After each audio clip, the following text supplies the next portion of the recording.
네, 시청자 여러분 안녕하십니까. 세상을 바꾸는 시민 언론 민들레 그리고 뉴탐사가 함께하는 이슈톡 시간입니다. 오늘은 이스라엘 그 사태로 그 중동뿐만 아니고 우리 저 한반도에도 그 긴장이 고조되는 가운데 오랜만에 그 국제 정세 문제에 대해서 함께 다뤄보는 시간을 마련했습니다. 저와 함께 먼저 그 방송을 진행할 두 분 소개 올리도록 하겠습니다. 제 오른쪽에 우리 민들레 국제 에디터 한성동 에디터님 나오셨습니다. 네, 안녕하십니까. 네, 그리고 제 왼쪽에는 우리 김진호 에디터 나오셨습니다. 안녕하세요. 네. 늘 이렇게 함께 이슈톡 시간에 자리를 하던 이명재 대표님은 오늘 워낙 이 지금 현재 이 중동 이스라엘 사태로 인한 국제 정세가 긴박하게 돌아가서 본인 대신에 이제 두 분의 국제 에디터 분들에게 자리를 양보했습니다. 그래서 우리 저 한성동 에디터님은 이제 한겨레 신문에 있으면서 도쿄 특파원 지내셨고, 예. 그리고 우리 김진호 에디터는 이제 경향신문에서 워싱턴 특파원. 예, 그래서 어떻게 보면 이제 미국과 이제 일본 쪽에서 오랫동안 미국 문제, 일본 문제로 한반도 문제를 다 다루어보신 분이기 때문에. 이 두 분과 함께 하는 오늘 이 시간이 이스라엘 사태를 훨씬 더 밀도 있게 조망해 볼 수 있는 좋은 기회가 됐다고 생각을 합니다. 아마도 시청자분들께서 대부분들 워낙 우리 국내 문제가 시끄럽다 보니까 그동안 이제 국내 문제만 이제 그 관심을 갖다 보니까 지금 어마어마하게 지금 국제 정세가 지금 화약고로 좀 변해가고 있죠. 그렇죠. 동시다발이에요. 뭐 여러 군데 막 드시니까. 네. 그런 가운데서 이렇게 그 국제 정세 그리고 특히 한반도에 이제 긴장이 고조될 때 가장 이제 유능한 지도자가 필요한데 우리는 역대 최악의 지금 지도자를 만나서 그래서 더 그 한반도의 그 지정학적 리스크를 더 키우고 있는 게 아닌가 그런 생각이 듭니다. 예, 불필요한 리스크가 자꾸 생기고 있죠. 만들고 있죠. 우리가 스스로 그런 면이 있습니다. 네. 그 이번에 그 우리 룬 대통령이 사우디아라비아 이스라엘 사태가 고조되는 가운데 사우디아라비아를 이제 방문한다고 했을 때 기대보다는 그 좀 가만히나 있지 더 걱정이. 예. 예. 아마 정상회담이니까 예정은 이미 오래전에 돼 있었겠지만 네. 하필 그 시기가 겹친 면이 좀 있습니다. 네. 예. 그래서 한 사우디 공동 성명이 나오기 전까지는 어떤 것이 담기나 하고 사실 불안했던 게 사실입니다. 네. 자 이제 본격적으로 한번 좀 이스라엘 지금 현재 사태 어떻게 진행되는지 한번 살펴볼 텐데 대부분 이제 국내 언론들이 이스라엘의 이제 그 관점에서 이번에 이제 하마스의 이제 공격으로 초래된 이제 중동의 긴장을 다루고 있는데 지금 이 국내 언론들이 이렇게 그 미국 이게 서구 언론 서구 시각에서 이 사태를 바라보고 있는 부분들에 대해서 굉장히 큰 좀 충격을 준 발언이 나왔죠. 그 이스라엘 유엔 사무총장의 발언인데요. 예. 네, 우리 이제 김준호 에디터께서 이 유엔 사무총장의 최근 이 발언의 이제 의미를 쭉 짚으셨는데 한번 내용 좀 소개 좀 부탁드립니다. 예. 저 그 헤드라인을 약간 좀 예. 세게 좀 달았는데 네. 하필이면 그 유엔 생일에 유엔데이였거든요. 10월 24일. 네. 기억하시는지 모르지만 제가 성장기에 한 20년 동안은 오나라가 유엔데이를 공휴일로 했었습니다. 네. 학교를 안 가는 날이었죠. 기념 우표도 나오고 그랬던 걸로 기억이 돼요. 예. 예. 하필 유엔데이 날 유엔의 안방 뉴욕 유엔 본부의 안보리 회의에서 유엔 사무총장이 이제 뭐 어쨌든 세속의 교황으로까지 불리지 않습니까? 네네. 세계 정부의 어떤 사령탑인데 그분이 이제 지금의 중동 사태에 대해서 의견을 피력하신 걸 두고 곧바로 이스라엘 유엔 주재 대사, 그 이스라엘 외교부 장관이 아주 원색적으로 대응을 했어요. 아주 과하게 대응했어. 그 얘기를 일단 기사로 소개를 했고 좀 더 얘기를 하면서 그 이후 상황, 그 다음날 상황까지 한번 연결해서 말씀드리겠습니다. 좀 어떤 사무총장이 어떤 발언을 했는지 조금 더 한번 구체적으로 한번 좀 살펴볼까요? 여기. 예. 위에 있는 그 상자에 있는 말이 사무총장이 말씀하신 그에 요약을 한 건데 하마스의 공격이 진공 상태에서 일어난 게 아니라는 점을 인식하는 게 중요하다. 팔레스타인 주민들이 56년 동안 숨막히는 점령을 받아왔다. 이 56년은 이집트와의 이제 3차 중동 전쟁에서 가자 이후를 말하는 것 같습니다. 숨막히는 점령을 받아왔다. 팔레스타인 주민의 환란이 하마스의 끔찍한 공격을 정당화하지는 않는다. 하마스 공격이 잘못됐다는 건 분명히 지적을 하셨죠. 그러나 팔레스타인 주민들이 그로 인해 집단 처벌을 받아서는 안 된다. 이스라엘의 공습은 국제적 인도주의법의 명백한 위반이다. 이렇게 말씀을 하셨습니다. 네. 예. 저 구테우스 사무총장인데 구테우스 사무총장은 이제 어느 나라 출신이요? 포르투갈 분이시죠. 네. 예, 우리 반기문 그 사무총장 후임으로 맡고 계신 분입니다. 네, 그러니까 굳이 이 하마스 또는 뭐 팔레스타인의 편을 일방적으로 뭐 드는 뭐 그런 쪽에 계신 분은 아니라는 거죠. 그렇죠. 이 발언 그 요약한 내용에서도 네. 하마스의 그 공격이 잘못됐다. 민간인 공격한 건 잘못된 거 아닙니까? 어찌됐건 간에. 그 군인을 공격한 그 공격이 아니었죠. 네. 그 점은 분명히 비난을 하시고 그러나 그로 구테우스- 인해서 전부 맞습니다. 다 모든 팔레스타인 주민이 처벌을 받으면 안 된다 이런 말씀이셨죠. 요 유엔 사무총장의 좀 발언들이 국내 언론들에 좀 비중 있게 소개됐는지 좀 궁금하네요.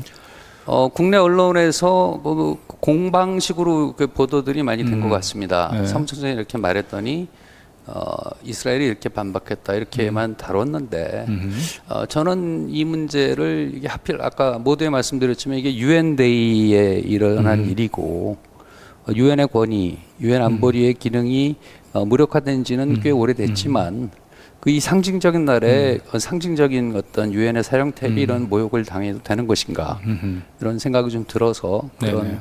또 이게 유엔데이라는 게 그 유엔이라는 기구가 설립된 날을 축하하는 게 아니라 의미가 있습니다. 어떤 의미가 있냐면은 유엔 헌장이 그 탄생한 날을 유엔데이로 지정을 했어요. 근데 그럼 유엔 헌장에 담긴 정신이 무엇인가 이런 거를 같이 소개를 해봤습니다. 네. 저는 이스라엘 사태를 그냥 하마스의 일방적인 그 공격으로 초래된 사태로 바라보면 이 평화적인 그 해결이 어렵고 결국은 이 사무총장의 얘기는 그 하마스의 공격이 그 불러온 그 원인을 제공하게 된 누적돼 왔던 이 중동 그 긴장의 원인들을 균형 있게 보고 어느 한쪽의 입장에 서기보다는 그래서 그렇습니다. 예. 예.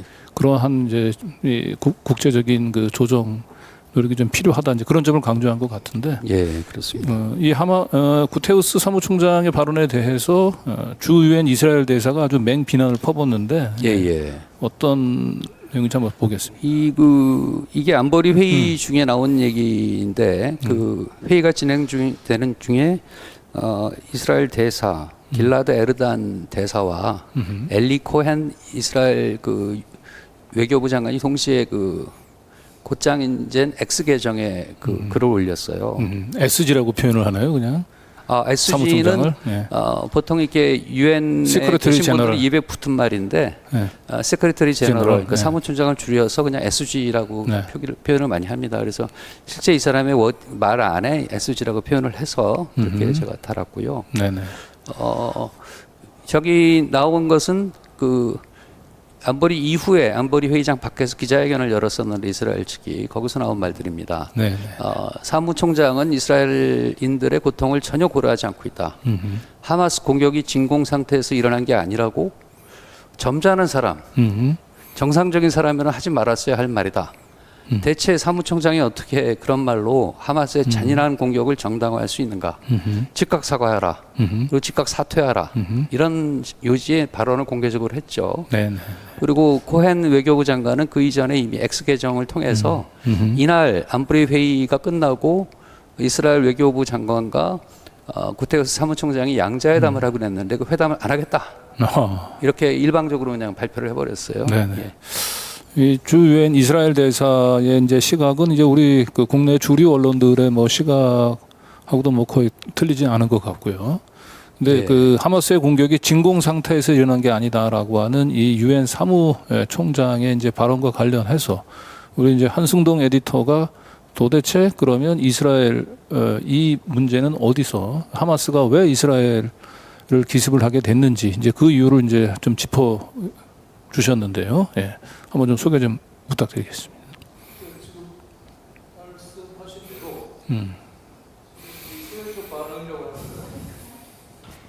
이스라엘 쪽 반응이라고 하는 거는 완전히 이제 과거 전사를 완전히 빼버린 얘기거든요. 그러니까 하마스가 왜 저런 행동을 하는가에 대한 이해나 그 전제를 완전히 없애버리고 지금 현재 일어난 일만 가지고 따지니까 이거는 완전히 하마스 일방적인 가해자가 돼버리고 이스라엘 피해자가 되는데, 물론 이제 하마스가 그 민간인을 대상으로 공격하고 인질을 잡고 한 거는 분명히 전쟁 범죄고 그거는 이제 정당화될 수는 없지만, 그러나 하마스가 왜 그렇게 할 수밖에 없었냐는 데 대한 이해가 없이는 이스라엘 문제를 역시 이해할 수 없거든요.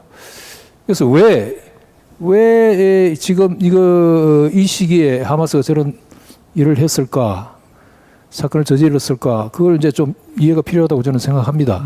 그러니까 그게 바로 조금 전까지만 해도 그 사건 나기 전까지만 해도 이 점을 우선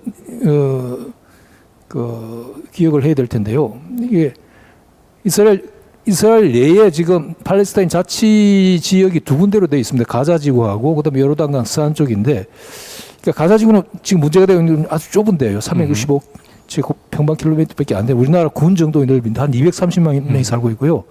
근데 요르단강 서안 쪽에는 이제 300만 이상이 살지만 훨씬 넓습니다. 한 10배 이상 되는 건데, 그 지역이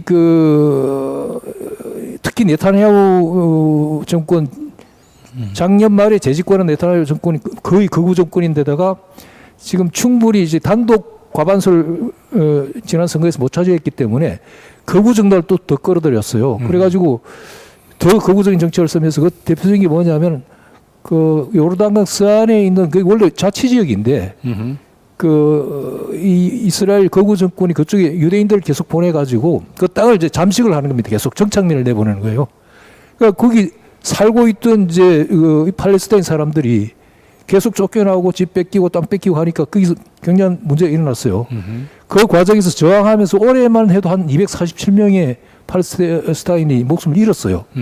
그런데도 이제 이게 일방적으로 그 항의나 이런 걸 묵살하고 이스라엘 네타냐후 정권이 계속 강행을 하니까 거기에 대한 불만이 있었고, 그다음에 가자 지구 내에서도 평균 실업률이 한 46%가 된다고 그래요. 근데 젊은 사람들은 35살 이하 15살 이상 한창 젊은 일할 나이 청년층은 뭐 실업률 59%라고 하니까 우선 살기가 힘들고, 그래서 네타냐후 재집권이 이번 네타냐후는 1995년부터 시작해서 이번이 6번째 집권이에요. 네. 구체적으로 한번 기사에서 예. 한번 보겠습니다. 그 네타냐후 극우 정권이 집권한 이후에 팔레스타인들의 정착촌인 가자 지구가 어떤 지금 상황에 있는지를 세계은행 자료네요, 이게. 그렇습니다. 네. 예. 가자 지구의 실업률이 46%면 거의 뭐 경제활동인구 2명 중에 1명은 실업 상태고, 예. 특히 15세에서 29세 젊은 층의 실업률이 59%네요. 예, 60%죠. 그리고 지금 아까 말씀하신 대로 이제 이스라엘부터 철저히 봉쇄 배제당하고 있어서 약 한 1개국 9만한 면적의 가난한 230만 명의 인구가 가자 지구안에 살고 있고. 가자 지구에만 그렇습니다. 예. 그러니까 이거 먹고 살 길이 없고 그 외부 지원 없이는 사실 살기 힘들어요. 그러니까 일종의 그겁니다. 난민촌과 같습니다. 저희. 그러니까 이스라엘이 저쪽에 거의 몰아놓고 거의 지워버리는 정책을 계속 써왔거든요. 그러니까 요르단강 서안 쪽도 지금 사실 정착민을 계속 확대해서 사실 지우는 정책을 계속 썼어요.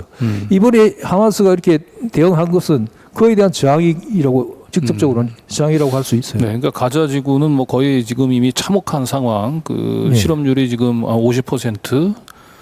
그런데 지금 이제 더 많은 인구 팔레스타인들이 살고 있는 이 요르단강 서안 지구, 이제 그쪽에 지금 이제 그 네타냐후가 그 이스라엘 주민들을 거의 강제적으로 입식 이주라고 얘기합니다. 그렇습니다. 정착민 확대 정책이죠. 그러면서 점점 이제 팔레스타인 정착민들의 기회를 지금 앗아가고 있는 거죠. 현재. 그렇습니다. 예. 거기에다가 또 한 가지는 그 기사를 한번 이렇게 좀 띄워주시면 좋을 것 같은데, 이 두 번째 그 기사가 요르단강 서안 지구의 상황을 병신 것 두 번째는 이제 그 네타냐후 이스라엘 국내 정치 상황입니다. 네타냐후가 그 96년부터 집권을 했는데 몇 차례에 걸쳐서 5번 집권하다가 2021년인가 쫓겨났어요. 왜냐하면 그 부정부패 의혹 때문에 일단 쫓겨났다가 작년 말에 다시 재집권을 했는데 그때 이제 단독으로 정권 수립 불가능할 정도로 이제 다수당이긴 하나 과반수를 못 얻었기 때문에 이제 극우 정당을 끌어들여 가지고 정권을 구성했는데 이 극우 정당이 정말 굉장해요. 극우 정당이 그 정창민 그 확대 정책을 노골적으로 추진하는 그건 국제적으로 그건 불법입니다. 국제적으로 불법으로 돼 있고 유엔도 불법으로 규정했는데도 불구하고 계속 해왔거든요. 네.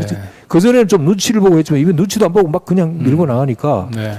네타냐후가 지금 그걸 제지할 수가 없어요. 그리고 네타냐후 스스로가 지금 국내 사법 개혁이나 이런 문제 때문에 정치적으로 좀 몰려 있는 상황이긴 해요. 그렇기 때문에 그 극우 정책을 제지할 수 없이 그냥 계속 밀고 나간 겁니다. 네. 그래서 이렇게 국내적으로는 이제 네탄야후가 이제 그 극우 정당하고 연합을 하면서 이제 자신의 이제 정치적인 입지를 위해서 팔레스타인 그 주민들을 이제 차별 배제하는 정책들을 좀 심화시키면서 긴장을 이미 고장시켜 왔고 고조시켜 왔고 또 대외적으로는 그 이스라엘이 이러한 그 주변 국가들하고의 이제 그 이 팔레스타인 그렇습니다. 동맹들을 맺으면서 또 외교적으로도 점점 고립시켜가는 가운데서 그게 이제 미국하고 같이 한 건데요. 네. 미국이 이제 중동에서 한 발 빼면서 그 이스라엘과 적대적인 관계에 있던 아랍 국가들하고 이제 화해 내지는 국교 정상을 시켜가지고 안정시키려고 했어요. 그런데 그 이번 그 사건이 난 10월 7일 그 고주가 그 전에는 이제 2020년에 그 아브라함 협정이라고 그래가지고. 네. 바레인하고 저기 아랍 UAE하고 그다음에 거의 모로코 수단까지 해가지고 이제 국교 정상을 시켰어요. 근데 그쪽 나라들은 이제 작은 나라고 큰 영향이 없습니다. 근데 결정적인 것은 사우디아라비아거든요. 사우디아라비아하고 그 주에 그 정상화해서 뭔가를 발표하게 돼 있었다고 그래요. 그 주가 이제 10월 7일이 이제 기습 공격을 감행한 날인데. 일설에는 10월 6일이 옛날에 중동 제4차 전쟁 때 그게 10월 6일이었고 그다음에 그것보다는 사우디하고 이렇게 그 국교 정상을 해버리면은 일종의 우리 그 시세말로 그 팔레스타인은 낙동과 오리알이 되는 신세가 되는 거예요. 그러니까 완전히 이스라엘 쪽으로 이제 흔적도 없이 스며들게 되는 그런 위기 상황이니까 그런 완전히 2등 국민, 3등 국민에다가 먹고 살기도 힘든 상태로 그냥 가는 거예요. 그러니까 이거 안 된다. 우리를 이런 식으로 완전히 배제하고 그다음에 완전히 팔레스타인 죽이기 정책을 더 이상 우리는 묵과하지 않겠다고 사건을 저지른 겁니다. 의도적으로. 예, 그거 한번 기사를 한번 다시 띄워주시면 이제 마지막으로 그 왜 하마스의 공격이 시작됐는지를 이제 보여주는 세 번째 단락인데요. 이제 대외적으로 이제 그 팔레스타인 정부를 고립시키기 위해서 2020년도에 이제 이스라엘이 바레인 아랍에미리트 연합과 이제 아브라함 협정을 체결하고 거기 모로코와 수단까지 동참을 시킨 상황에서 가장 그 큰 영향력을 행사하는 주변 국가인 사우디아라비아도 결국 이 아브라함 협정 그렇죠. 이제 그 시키려고 하는 그런 그 움직임 속에서 하마스의 이제 공격이 맞습니다. 시작이 됐다 이렇게. 우리 그렇게 하는 건 뭐 좋다 치자. 근데 왜 우리는 완전히 배제해버리고 우리는 없는 듯이 우리 완전히 죽이고 하는 걸 우리는 용납할 수 없다는 그런 거예요. 네, 그 대외적으로 이제 그 마지막 사우디아라비아도까지도 이 팔레스타인 그 국제 그 연대에 이제 가담시키려고 하면 이제 숨이 이제 마지막 숨통을 좀 뭐 틀어막는 거죠. 그 막판에 몰려가지고 이제 마지막 그 자기 표시 의사 표시를 한 거라고 할 수 있습니다. 근데 이제 그게 폭력적이고 민간을 대상으로 했기 때문에 그게 모두 옳다고 그걸 할 수는 없지만 그러나 이스라엘이 그들을 비판할 때는 그 과거의 전 역사 왜 저들이 저렇게 움직일 수밖에 없는가에 대한 이해가 없이는 이 문제를 이해할 수가 없다는 거죠. 자, 그리고 이제 이런 가운데에서 사실은 하마스의 일방적인 그 공격을 이제 성토하는 이런 분위기 속에 아무래도 이제 그 서구 세계의 이제 여론의 장악력이 이제 크다 보니까 그렇게 하마스의 공격을 이제 비난하는 쪽으로만 쭉 그 국제 여론이 조성이 되다가 이게 딱 분기점이 됐던 게 그 이스라엘의 가자병원의 폭격이 하나의 분수령이 됐던 것 같은데 계속 그 이후로 계속 폭격을 계속했거든요. 하루에 수백 번을 했어요. 수백 곳을 겨냥해갖고. 다음 슬라이드입니다. 가자병원 폭격. 이제 이게 이제 하나 결정적으로 터져버린 게 이 병원 그 가자 시내에 있는 그 병원은 병원으로서 역할도 하고 있었지만 일종의 피난지였다고 여기가. 네. 그랬는데 그게 완전 폭격을 받아가지고 폭파가 됐는데 거의 뭐 500명 정확하게 그건 아니지만 팔레스타인 자치정부가 발표하기로는 471명이 죽었다고 했는데 그게 터지면서 이게 이제 한권에 워낙 그 특히 병원이라는 데서 그런 사건이 나니까 국제적 여론이 굉장히 나빠졌죠. 네. 바로 그날이 그 바이든 대통령이 또 이스라엘 방문하는 날이에요. 방문 직전에 있는 사건이 터졌으니까 네. 결국 이제 원래 이제 바이든 대통령이 이스라엘에 가면은 이스라엘 이제 총리도 만나지만 요르단하고 팔레스타인 자치정부하고 이렇게 주변에 있는 관계자들 레바논 쪽하고 이렇게 만나가지고 협의를 하려고 했는데 이 사건 나니까 뭐 모든 게 다 무산됐어요. 네. 우선 자치정부 쪽에서부터 우리는 이건 애도기한 사흘 선포해버리고 우리는 안 만나겠다고 가버렸고 그렇기 때문에 요르단은 없는 걸로 하자 이렇게 돼버렸죠. 그러니까 저 바이든 대통령은 네타냐후하고 만나고 돌아갈 수밖에 없는 상황이 됐습니다. 네. 그래서 이렇게 그 이스라엘의 그 가자 병원 이 폭격은 그 이스라엘을 좀 두둔하던 그 미국의 입장들을 굉장히 곤란하게 만들었는데 이건 뭐 미국 내뿐만 아니고 그 러시아도 사실은 이제 이런 가자지구 폭격에도 불구하고 여전히 그 이스라엘을 두둔하는 미국 정부를 향해서 참 마침 그동안에 오랫동안 참았다 기다렸다는 듯이 그 미국의 이제 이중자 때 우크라이나 이제 사태와 관련해서 러시아가 계속 미국으로부터 침략자로 그렇죠. 얻어맞았는데 이번에는 아주 제대로 러시아가 좀 반격을 하고 있는 것 같은데 한번 그러니까 내용을 한번 기사 쓰신 걸 보면 미국의 전략문제연구소의 앤서니 코데스먼 연구원 이거 미국 내에서조차도 이걸 이스라엘의 정치적인 패배다 이렇게 패배죠. 저렇게 진단을 하고 있고. 그 거꾸로 얘기하면 하마스 정치적으로는 승리한 겁니다. 일단.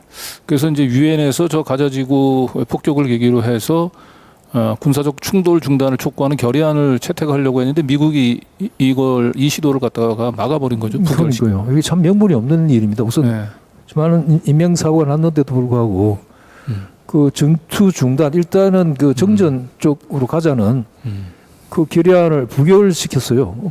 아무리 생각해도 명분이 없죠. 명분이 지금 없잖아요. 그러자 이제 그 세 번째 보면 이제 러시아의 유엔 주재 대사가 이런 위선과 이중 기준에 대해서 이제 강하게 비판을 했고 그 이후로 러시아와 이제 중국뿐만 아니고 이른바 글로벌 사우스라고 얘기하는 게 이제 흔히 우리 얘기하는 뭐 제3 세력들 얘기하는 그렇지. 개도국이죠. 개도국들. 개도국 대다수 국가들이 지금 이제 미국에 지금 등을 돌리는 계기가 미국과 이스라엘에 등을 돌리는 계기가 되고 있는 것 같아요. 안 좋죠. 여론이 돌아섰다고도 할 수 있습니다. 네. 그래서 지금 현재 이스라엘 사태가 이렇게 지금 미국과 이스라엘의 이런 이중성 그리고 일방적으로 하마스를 이제 그 공격 비난하는 것으로는 이 중동 그 분쟁이 이제 해결될 수 없다라고 하는 부분들이 이미 국제 여론이 형성돼가고 있는데 우리 국내 언론들만 봐서는 이제 이런 그 여론 흐름의 그를 제대로 읽기가 좀 어려워요. 그렇습니다.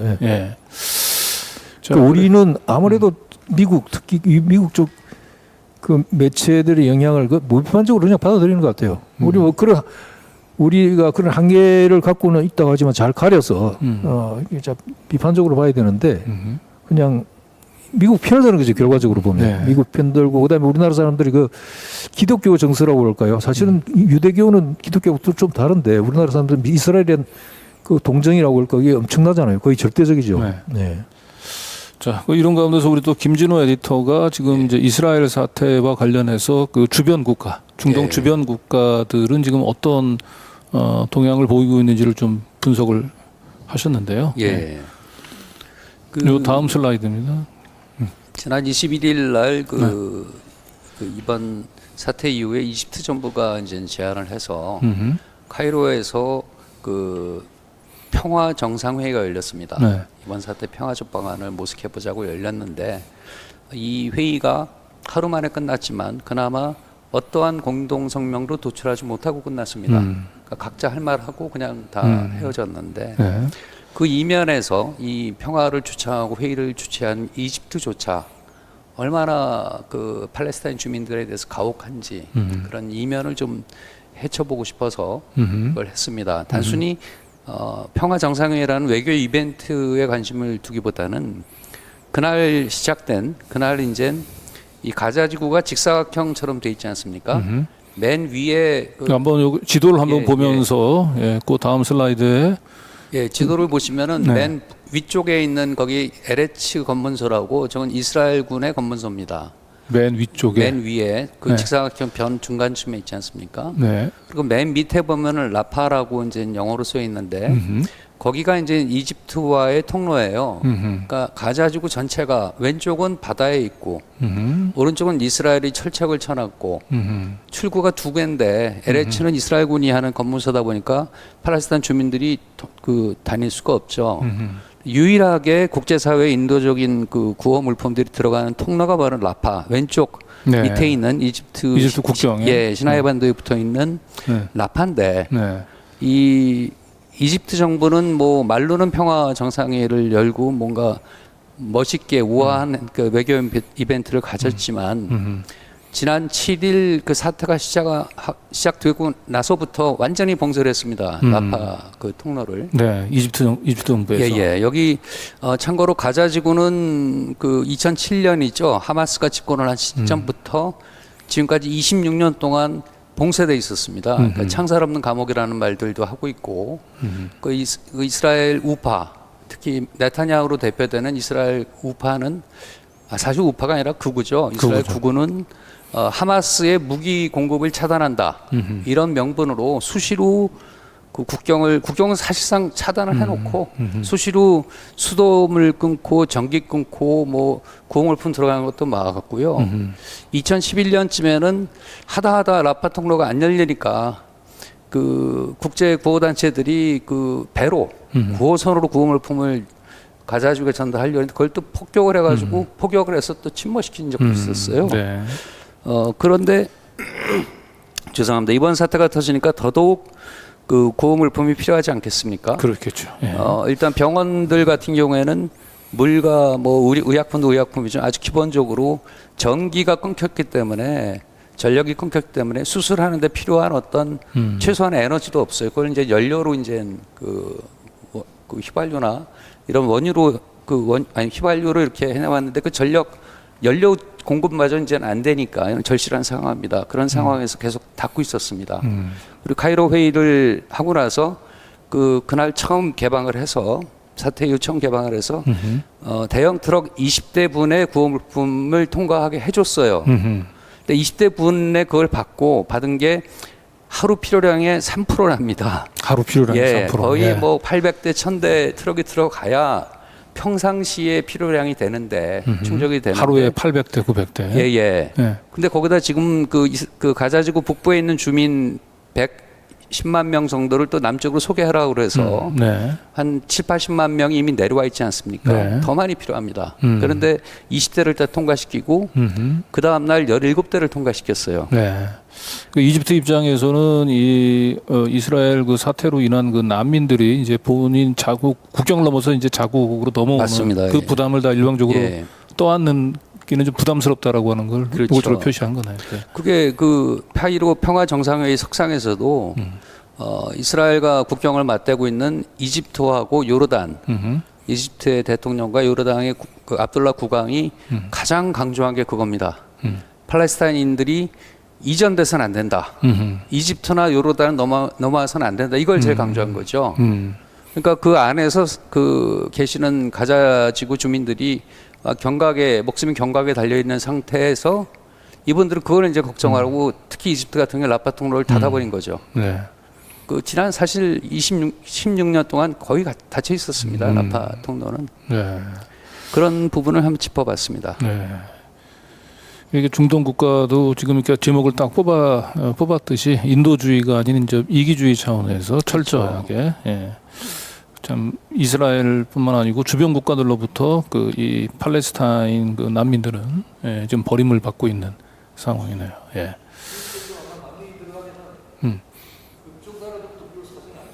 안 좋으니까 그 정권이 위태로워지니까 한사코 막는 거예요. 같은 아랍 국가들조차도. 네.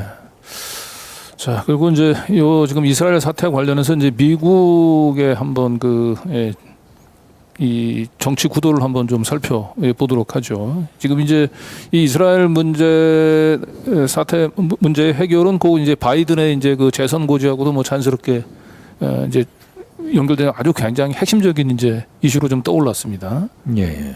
근데 이제 이 바이든은 이스라엘 전폭 지지 카드를 꺼내 든 것 같죠. 예. 그렇습니다. 아무래도 이제 그 보수 성향의 이제 그 유권자들을 좀 겨냥한 행보가 아닌가 싶습니다. 예. 그러니까 미국 정치 지형을 보면은 그 지금 내년이 대선이지 않습니까? 네. 내년 11월이 미국 대선인데 지금 아시다시피 지금 뭐 재선 여부가 굉장히 불투명하고 뭐 오히려 그 트럼프 쪽이 지금 완전히 두가 갈라뜨릴 정도로 지금 네. 아주 불투명한데 지금 이런 상태로 계속 가다 보면 바이든이 뭔가 특단의 새로운 카드를 꺼내지 못하면 지금 트럼프가 위험할 수도 다시 있어요. 네. 예, 정권을 탈환할 위험할 가능성이 수 높아요. 예. 그래서 지금 더더욱이나 자기 지지 기반을 잃어서는 안 되고 그 트럼프 쪽이나 공화당 쪽으로 가는 부분을 일부 끌어와야 되는데 네. 그래서 가장 확실한 그것이 이제 그 복음파 보수 쪽에서도 이제 기독교 복음파들인데 이 기독교 복음주의 세력이 한 미국 인구의 한 25% 정도 된다고 그래요. 예, 요다음 한번 기사를 한번 직접 한번 예, 좀 볼까요? 보시죠. 예. 요 기사에 보면은 예. 지금 현재 이제 미국의 전면적인 이스라엘 지지로 지금 바이든이 이제 돌아서고 있는데 여기 세 번째부터 제가 설명을 좀 해드리면요. 네. 세 번째가 지금 26일 상황입니다. 저게. 26일 상황이요. 예, 26일 상황인데 지금 그 이스라엘이 끊임없는 공습하고 가자 지구에 대한 공격으로 10월 7일 이후 지금까지 거의 7천 명 이상이 사망한 걸로 팔레스타인 자치정부 보건부가 발표를 했거든요. 네. 그 중에 어린이가 2,900명이 넘어요. 그러니까 한 반 정도는 안 돼도 사망자의 3분의 1 이상이 3,000명 가까이가 어린이들입니다. 네, 네. 그러니까 이게 왜 그 이스라엘이 그 명분이 없느냐? 이걸 이제 그 저 룰라 브라질 대통령은 이거는 전쟁이 아니다. 이거 완전 제노사이드다. 이 집단 학살이다라고 지금 얘기하고 있거든요. 네. 그런 가운데서 이제 바이든 대통령이 지금 이제 재선을 위해서 이스라엘을 일방적으로 전면적으로 그렇습니다. 지지하는 지금 정책을 펴고 있는데 이것은 미국 내 기독교 복음파를 예. 끌어들이기 위한 이제 그런 카드라고 이제 분석을 하셨거든요. 예. 그래서 그럼 미국 내 기독교 복음파라고 얘기하는 게 얼마나 이 미국의 정치정에서 이제 비중이 있는 예, 유권자들인지 요 다음 기사를 통해서 한번 설명. 보면은 네. 우선 그 복음파가 미국 전체 인구 중에 한 25% 정도 됩니다. 25% 되는데 네. 그들의 한 그들의 한 80% 정도는 다 공화당. 공화당 지지예요. 네. 공화당 지지인데 최근에 약간 또 그러니까 이제 그들이 어떤 또 유대인이 참 그전에 말씀드린 유대인이 전체 인구의 2.4%인데 굉장히 영향이 커요. 네. 근데 유대인이 2.4%니까 뭐 유대인 자체가 수적으로 많은 것은 아닌데. 많은 것은 아닙니다만 아는데 이제 그들이 이제 복음파하고 이렇게 연결이 돼 가지고 근데 유대인들은 2.4%밖에 안 되지만 그 유대인의 70%는 민주당 지지예요. 묘하죠, 네. 이게. 예. 그러니까 그 민주당 지지표를 바이든으로서 잃어서는 안 되죠. 절대로 잃어서는 안 되고 복음파 쪽에 이제 그 공격으로부터 자기를 방어해야 되는데 그러기 위해서는 하여튼 그 국내 쪽에서의 그 보수파의 눈치를 볼 수밖에 없고 그 다음에 특히 공화당은 이스라엘 거의 절대적인 지지거든요. 그 의회 내에서 뭔가를 하나 결의해서 뭐 예컨대 이스라엘에 뭐 지원을 준다고 해도 물론 대통령으로 할 수 있지만 그 지지를 얻어내기 위해서는 하여튼 공화당과 어떤 타협을 하기 위해서는 복음파를 그쪽에 뭐라고 그러나 화를 내게 해서는 안 되는 것이 그러니까 네. 그쪽 눈치를 보기 위해서 이스라엘은 바이든은 무조건 하고 지금 아까 조금 전에 봤듯이 그 국제 여론도 안 좋고 제노사이드 말이 나올 정도로 비인도적이라고 할 수는 있는데 그 전투 내지 전쟁마저도 중단시키는 데 반대하고 이렇게 하는 이유가 미국 내 여론이 그런 겁니다. 미국 내 고당 지지자들이나 복음파들이 좀 결속력이 강하거든요. 무조건 이스라엘 지지이기 때문에 그걸 거기에 반하는 어떤 정책을 실천할 수가 없어요. 네. 바이든으로서는. 네. 그러니까 맹목적으로 지금 계속 그 이스라엘 지지를 하고 그 다음에 그 가자 지구에 대한 공격조차도 그렇게 많은 인명 피해가 나고 어린이가 한 3천 명 가까이 죽은데도 불구하고 계속 이스라엘은 자기 그 하마스 공격에 대해서 자기 자위권을 발동할 권리가 있다. 이런 것만 주장하고 있거든요. 네. 예, 예. 준비해 오신 기사를 한번 좀 구체적으로 보겠습니다. 여기 보면 첫 번째 단락에 맨 마지막에 사실 유대계 인구는 전체 2.4% 정도에 지나지 않는데 예. 그리고 근데 유대계 인구의 70%는 이제 민주당 지지죠. 그렇습니다. 예, 예. 이게 일단은 강력히 이스라엘을 지지함을 통해 가지고 이제 집토끼를 지키는 거죠. 그렇습니다. 예. 그리고 이제 그 이스라엘 정책에 또 영향을 미치고 있는 복음파들이 미국 인구의 25% 정도인데 예, 예. 이 복음파의 80%가 또 이 공화당 지지자들. 그렇습니다. 여기는 이제 산토끼죠. 그렇죠. 네, 산토끼들을 잡기 위해서 이제 이들이 이제 그 취하고 있는 이제 적극적인 그 이스라엘 지지. 이쪽 무조건 지지입니다. 이스라엘 지지입니다. 이쪽은. 예. 결국은 이 바이든 미국의 바이든 대통령이 본인의 재선을 위해서 이스라엘에서 벌어지고 있는 그 끔찍한 제노사이드의 그 제동을 걸 수 없어요. 눈을 감고 예, 예. 일방적인 지금 이스라엘 편을 들고 있는 상황인 거. 그렇습니다. 예. 자, 이것은 잠시 좀 이제 열기를 좀 시켜가는 차원에서 예. 광고 말씀 하나 올리고 가겠습니다. 민들레가 11월 10일 이제 1주년이 창간 1주년, 창간 정확히 1주년이 11월 14일입니다. 14일이죠. 그래서 공식적으로는 15일인데 네. 14일 날 이태원이 생자 명단을 발표를 했죠. 네. 그렇죠. 그래서 창간 이제 1주년을 이제 기념하는 행사를 준비를 했는데요. 11월 10일입니다. 은평문화예술회관에서 행사가 있는데 이런 행사 있으면은 보통은 이 공식 이 기념 행사가 좀 지루하고 길거든요. 예. 그런데 이번에 공식 기념 행사는 뭐 짧게 그렇죠. 한 15 행사장 가면은 뭐 네. 축사, 기념사, 기초연설 이런 거 잔뜩 나오고 네. 막판에 살짝 이제 뭐 문화 행사 같은 게 있는데 우린 거꾸로 그런 뭐 형식적인 거는 최소화하고 네. 이 그 정태춘 박원옥 선생님의 어떤 공연을 길게. 볼 수 있는 네. 자, 그리고 이제 지금 이제 민들레 회원이 제가 알기로 한 2,000명 정도로 알고 있는데 이게 회원들을 위한 행사긴 한데 꼭 회원이 아니래도 괜찮습니다. 그렇습니다. 그렇죠. 예.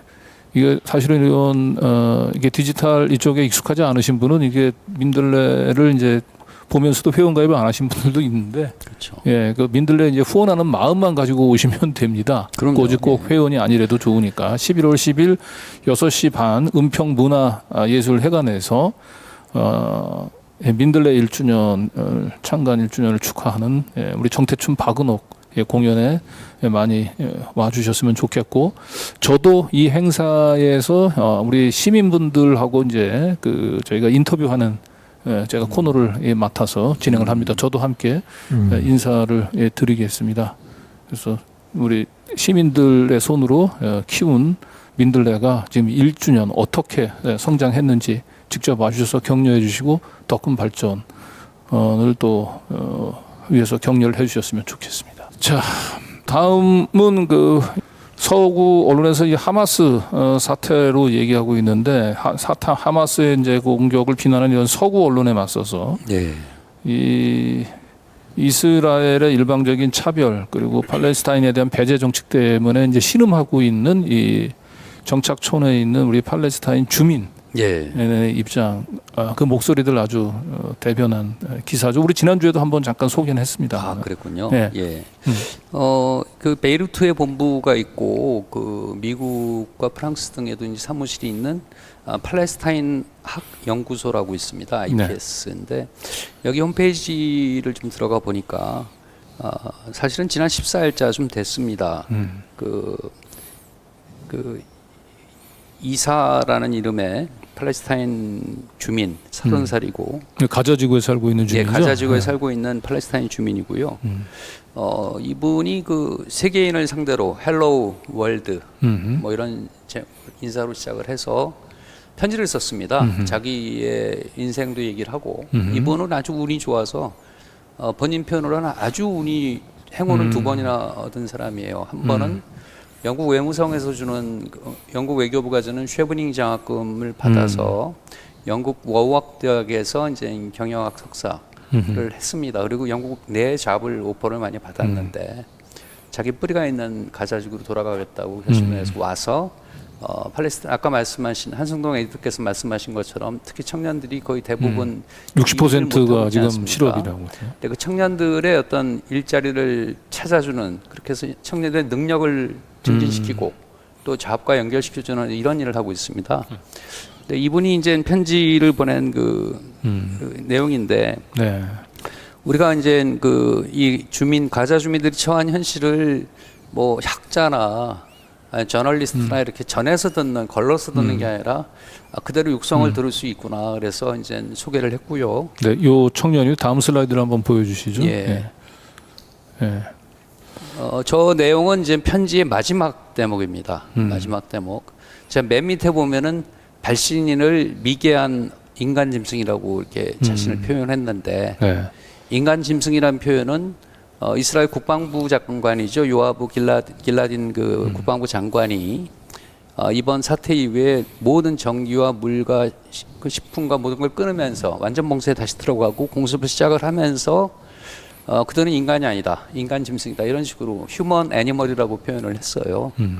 그거를 이제 저분이 쓴 거고 그 자기가 살아온 역정 그리고 처음으로 또 미국 방문할 기회가 있어서 가자지구 밖으로 비자를 받아서 나와 보니까 그 옛날 이스라엘이 들어오기 전에 팔레스타인인들이 살았던 마을의 이정표나 이런 거를 보고 저 좋은 데가 우리가 살던 데였구나 하는 그런 그 감상을 느끼고 이런 얘기들이 있습니다. 편지가 상당히 마음에 다가오는 내용이 많이 있어서 직접 읽어보셔도 좋을 테고요. 네. 좀 아까 그거를 다시 올려주시면은 제가 언론에 종사하는 사람으로서 좀 저 부분을 꼭 소개하고 싶었습니다. 실제로 저분이 편지 마지막에 쓴 내용인데 만일 여러분이 최근 며칠 동안 메인스트림 그 미디어라고 썼습니다. 주류 언론에서 본 소식을 보고 안타까움을 느끼셨다면 제발 저기 쓰진 않았지만 기사를 읽지 마시고 헤드라인을 보지 마시고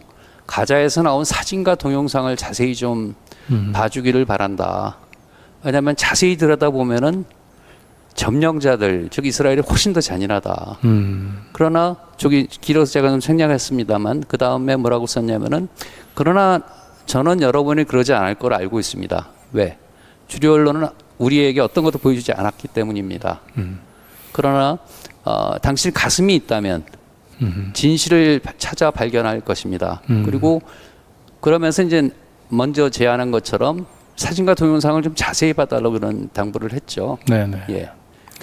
이걸 보면 우리가 이제 80년 그 이제 광주가 또 떠올리지 않을 수가 없을 것 같아요. 예. 그 당시 광주의 참상을 국내 언론은 다 침묵을 했는데 그래도 그 당시에는 외신에서는 그 광주의 그 그랬죠. 참상들을 알려졌지 않습니까? 예. 그런데 지금 이 가자 지구에 있는 그 팔레스타인 정착민들 같은 그 이 세계 언론으로부터도 이렇게 그 본인들의 고통, 이제 팔레스타인 주민들의 이제 목소리들이 지금 알려지질 않으니까 더 좀 안타까운 그렇죠. 예. 것 같아요. 그래서 저 보니까 그거 생각도 납니다. 저는 들어보니까 예전에 그 헤이그 밀스 사건 있잖아요. 예. 네. 이준열 사고 갔을 때, 그렇죠. 파리평화회의에 네. 갔을 때 그 조선민족의 그 체진 참상을 호소하고 일본 부탄을 갔다가 들어가지도 못했잖아요. 네. 예. 들어주지도 않고 그런 상황이에요. 어떻게 보면 똑같아요. 네. 그렇죠. 예, 예. 그리고 뭐 활자매체나 아니면 TV나 모든 매스미디어를 주로 미국과 서방의 미디어들이 장악을 하고 있기 때문에 일부 나오더라도 알자지라 방송, 카타르에서 나온 알자지라 방송이나 인도나 다른 나라 방송이나 그 신문에서는 그나마 팔레스타인 주민들의 얘기도 좀 나옵니다. 그러나 이제 국내 언론에서 압도적으로 소개되는 거는 뭐 불행히도 서방 언론이 더 많죠. 예. 네. 자, 그래서 다음은 이제 우리 뉴 탐사를 위한 잠시 이제 안내 말씀드릴 텐데요. 예. 저희 뉴 탐사가 이제 그 과거에 더 탐사로 있으면서 참 많은 일들을 했습니다. 그런데 더 탐사의 이제 발목을 잡는 그런 세력들 끊임없는 경영권 분쟁 때문에 우리 시청자분들 많이 피로감도 느끼시고 그래서 저희가 이제 거친 광야에 나왔습니다. 그리고 뉴탐사라고 하는 이름을 달고 새로운 출발을 했고, 뉴탐사는 정말 이제 제대로 된 시민 언론으로 발돋움할 겁니다. 근데 이제 이 뉴탐사가 또 출범하자마자 또 여기저기서 저희 뉴탐사를 음해하고 공격하는 그런 시도들이 끊이지 않는데, 이런 가운데서도 저희 뉴탐사가 흔들리지 않고 시민 언론으로서 민들레와 함께 제 역할을 할 수 있는 가장 큰 원동력은 역시 시민분들의 후원입니다. 근데 이번에는 저희들이 그냥 그 익명의 이제 계좌 후원보다는 먼저 뉴탐사를 이제 회원제로 운영을 하려고 합니다. 그래서 뉴탐사의 이제 회원을 받고 있는데, 뉴탐사 회원이 되시려면 뉴탐사 ORG로 뉴탐사.org로 들어오시면은 아주 간단하게 본인의 휴대폰과 그 이름만 적으면 이제 회원 가입이 됩니다. 그리고 뭐 신용카드 또는 계좌를 통해서 일시 또는 정기 후원 할 수 있으니까 시민분들에게 저희들 다시 한번 저희 뉴탐사가 민들레와 함께 다시 이 거친 광야에서 제대로 도약할 수 있게 힘을 좀 실어 주실 것을 부탁을 드립니다. 뉴탐사.org 또는 지금 보시는 이 화면 하단에 보이죠? 뉴탐사.org 또는 이제 고정 댓글에도 저 링크 주소가 있으니까 들어와서 해주시고, 저희가 이제 어느 정도 저희들이 이 회원이 이제 확보가 되면은 그 다음엔 저희들이 이제 시민의 이 주주 형태로 이제 저희들이 본격적으로 다시 2단계 시민 언론으로 발돋움하기 위한 이제 그 2단계 작업들을 여러분들에게 이제 알려드리도록 하겠습니다. 벌써 저희들이 이 회원 가입 시작하고 난 뒤에 한 이틀 사이에 약간 1,500명, 한 2,000명 가까운 시민분들이 동참해 주셨는데, 조금만 더 시민분들이 도와주신다고 한다면은 일단 저희들이 뉴탐사라는 이름으로 이렇게 정착하는 데는 큰 무리가 없을 것 같습니다. 자, 요 다음 이제 소식 넘어가 보도록 하겠습니다.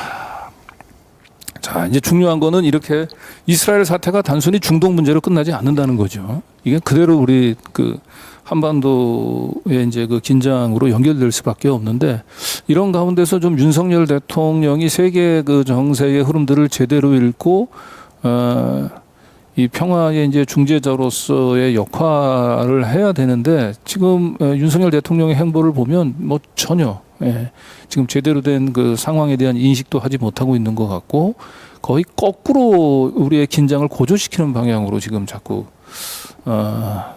나가는 것 같아서 아주 우려가 큰데, 그래서 우리 저 조성열 우리 북한대학원 교수님께서 최근에 이 9.19 군사 합의를 효력 정지하자라고 하는 이 목소리들이 얼마나 위험한 목소리인지를 잘 꼬집으신 것 같죠.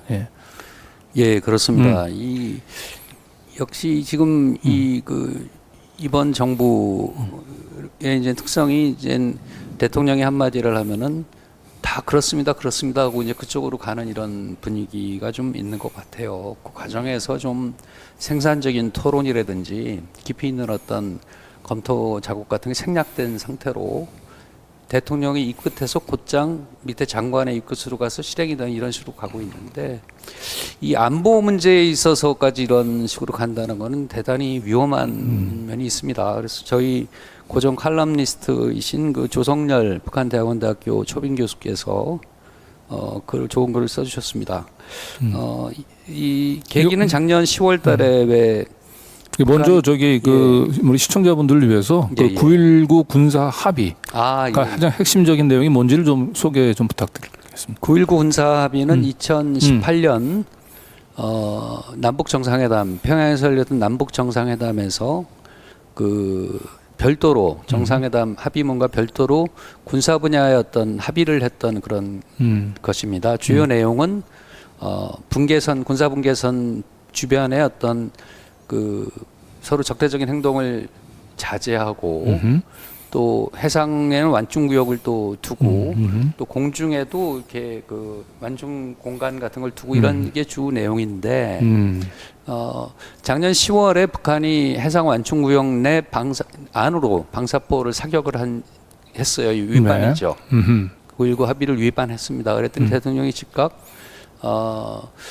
그 효력 정지를 좀 검토하라 이렇게 지시를 하셨는데 이 지난 9월달에 우리 신원식 국방장관이 마침 또 하마스의 이스라엘 공격이 나니까 네. 그걸 또 계기로 우리 그 기성 언론에서 일부 그 기성 언론에서 우리도 큰일 났다 대비해야 된다 이런 식의 자꾸 위기를 고조하지 않았습니까? 네네. 그러니까 또 합참에서 받아가지고 뭐 하마스의 땅굴 파는 기술과 뭐 이런 그 군사 기술을 북한이 줬을 가능성도 있다. 아하. 가능성도 부인할 수 없다. 네. 이런 식의 이제 저걸 했는데 사실은 그 하마스라는 어떤 그 정확한 그 하마스가 이제 정파가 있고 정치 그룹이 있고 무장 그룹이 있는데 무장 그룹이 15,000명에서 17,000명 정도로 추산들을 하는 것 같아요. 정확한 숫자를 발표하는 조직은 아니니까. 그리고 북한 하나의 국가 아닙니까? 1991년도에 우리와 같이 유엔에 가입한 유엔 회원국이고 네네. 그 비교 대상이 되지가 않죠. 네네. 그리고 하마스가 발사한 미사일은 말이 미사일이지 많은 경우에 이렇게 그 어른 한 2명이 들고 갈 수 있는 크기의 조그만 소형 미사일입니다. 대부분의 경우. 근데 북한이 그 미사일은 고사하고 장사정포 같은 경우엔 대형 트럭 바퀴 한 24개 달린 대형 트럭으로만 움직일 수 있는 어떤 미사일 같은 대포거든요. 그게 대포 포탄이라고 하더라도 그거를 단순 비교하는 것도 우습고 또 북한의 무력과 하마스의 무력을 비교하는 것도 좀 우습지 않습니까? 네. 근데 하마스로부터 이렇게 기습 공격을 당했다. 이걸 계기로 그 9.19 합의 중에서 시급히 복원해야 할 사안에 대해 최단 시일 내에 효력을 정지시키겠다. 그러니까 우리도 이제 북한에 뭔가 도발이 있으면 즉시 그 맞대응 공격을 통해 가지고 북한을 제압할 수 있도록 해야 된다. 뭐 이런 내용이겠네요, 그러니까. 그렇죠. 내용에 이제 그 서로 공간 그 영공 북서부에서 부근의 영공을 서로 이제 그 비워놓는 침범하지 않는 이거를 그걸 빨리 그거부터 없애야지. 북한이 그 도발을 할 경우에 그 즉각 우리가 그 감지를 할 수 있다 이런 논리인데. 그러니까 이제 9.19 군사 합의는 이제 우발적인 이제 그 충돌이 그 전쟁으로 이제 확전되는 것들을 그렇죠. 이제 막기 예. 위한 것인데 예. 거꾸로 여기는 이제 우발적인 충돌이 그 더이 이 확전 우발적인 충돌의 분위기를 더 띄우는 그런 것으로 거죠. 연결되기가 쉽죠. 그러니까 이 휘발유를 뿌려놓는 거랑 비슷합니다. 휘발유를 뿌려놓는 그 서로 이제 그 유보한 공간이 있다면 그나마 좀 난데 네네. 그 공간을 없앰으로써 휘발유를 뿌려놓으면은 작은 뭐 성냥불 하나라도 이 폭발이 일어날 수 있지 않습니까? 어떤 그런 위험성을 지적을 하신 글입니다. 네, 그리고 사실 이스라엘 사태에서 우리가 그 얻어야 될 교훈은 이 힘에 의한 평화라고 얘기하는 것이 얼마나 위험한지를 단적으로 보여주고 있는 거 아닙니까? 그렇죠. 근데 그렇죠. 근데 이제 이 윤석열 정권을 추구하는 것은 이제 압도적인 군사력의 우위를 통해 가지고 북한이 더 이상 도발하지 못하도록 하겠다라고 하는 것인데 그게 우리 그 대한민국 1호 영업사원께서 항상 강조하시는 게 예. 압도적인 그 네. 힘에 의한 평화를 네. 말씀하셨죠. 네. 그거를 완벽하게 구현한 국가가 이스라엘 아니었습니까? 네. 아이언돔으로 가자지구에서 아무리 그 하마스가 미사일 쏴도 다 막는다. 이러고 상당히 그 안심을 하고 있었던 거죠. 어떻게 네. 보면은. 그렇죠. 자만하고 있었죠. 예. 자만을 하고 있었던데 그걸 구현한 그 꿈을 실행한 나라가 이제 네타냐후 총리의 이스라엘인데 맞습니다. 그 힘에 의한 평화의 실체가 뭐냐? 그 9.19 군사 합의를 예를 들어서 말씀을 드리면은 2018년도에 이제 그 남북 간에 합의를 한 이후에 북한이 위반을 했어요. 17번이나 위반을 했습니다. 근데 문재인 정부에서 단 2건 위반을 했고 15건은 윤석열 정부에서 했습니다. 네. 이게 무슨 말인가요? 힘에 의한 평화를 강조하는 그 정권에서 더 많이 이제 도발을 하게 된 거죠. 그만큼 또 윤석열 정부 취임 이후에 우리가 한미 동맹, 그 연합훈련, 한미일 훈련 이런 군사적인 어떤 대응을 중심으로 힘에 의한 평화를 얘기했지 않습니까? 네. 자, 우리가 9.19 군사 합의가 실제로 우리 한반도 그 긴장 완화에 얼마나 큰 도움이 됐는지 우리 이 조 교수님이 실질적인 데이터를 제시하셨어요. 한번 살펴보면은요. 북한의 대남 침투 국지 도발 일지인데 이게 1950년대부터 2022년까지 쭉 보면은 국지 도발 건수가 제일 많았던 게 1960년대 60년대죠. 327건. 그러다가 이제 93건, 60건, 156건으로 줄어들다가 2000년도 225건, 그리고 예. 2010에서 2018년도에 237건으로 올라갔는데 예. 9.19 군사 합의가 2018년도에 이루어지죠. 예, 그렇죠. 2018년 9월이니까 네. 그 이후 2019년부터 이제 나온 수치가 저겁니다. 네. 그러면 2020년, 2022년 각 한 건씩 제외하게 그렇죠. 되면 예. 거의 북한의 이제 도발이 적어진 거죠. 적어진 예. 거네요. 예.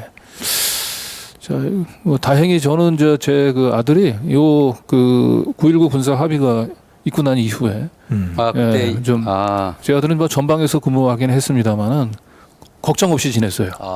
이 군사 합의 때문에 너희들은 뭐 할 일이 있냐 내가 이런 얘기 할 정도로 그랬었는데 요즘에 참 아들을 이 군에 보낸 부모님들은 정말 끔찍할 것 같아요.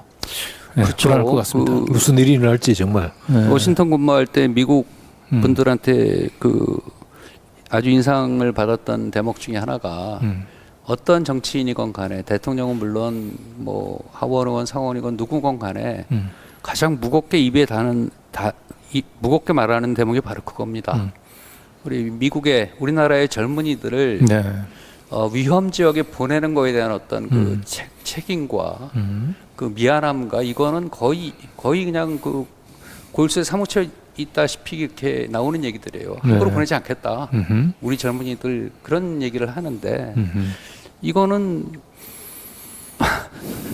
어떻게 일국의 어떤 그 우리 그 헌법상 그 평화와 통일에 대한 어떤 책무를 지고 있는 대통령이 이런 합의 같은 거 없애버리고 빨리 없애라 얘기하니까 국방부 장관은 가급적 빨리 속도가 중요합니까? 네. 예, 그런 게 좀 안타까웠습니다. 네. 요 다음 순서는 지금 사실은 이제 그 한반도 주변 그 국제 정세가 그 마치 그 서구 그 주변 열강들에 의해서 그 국토가 간간히 찍히고 그리고 항상 이 전쟁의 이제 그 화약고로 변해갔었던 그런 이제 구한말을 지금 연상시키고 있지 않습니까? 그렇습니다. 예. 그리고 이렇게 이제 힘든 그리고 격변한 이런 국제 정세 속에서는 정말 무엇보다도 유능한 지도자 역할이 중요한데 예. 이 구한말 때도 그렇고 지금도 그렇고 우리는 역대 최악의 지금 지도자를 만나서 좀 더 불안감이 좀 커지고 있는 것 같은데 굉장히 위험한 시기인 것 같습니다. 네, 우리 한승동 에디터가 그래서 이 한미일 최근에 그 우리 룬 대통령이 그 강조하고 있는 이 한미일 동맹, 1905년 체제의 부활, 이 부분하고 이렇게 연관을 지어서 분석을 하셨습니다. 1905년 체제라고 하는 게 이 핵심은 그겁니다. 1905년은 이제 럴 전쟁이 끝나는 해예요. 그해 7월에 럴 전쟁 포츠담 협상인가 그 평화 조약인가 그거 되기도 전에 이제 가스라테프트 밀약이 이제 7월달에 맺어지거든요. 가스라테프트 밀약이라고 하는 거는 이제 일본을 조선에게 주는 대신에 미국의 필리핀 지배에 대해서 서로 이제 보장해주기로 하는 그거거든요. 근데 그렇게 해서 이제 일본이 조선을 완전히 이제 차지해도 좋다 하고 허가를 받은 겁니다. 그 전에 1894년부터 1895년에 청일전쟁이 일어납니다. 청일전쟁에서 일본이 딴 게 뭐냐 하면은 대만입니다.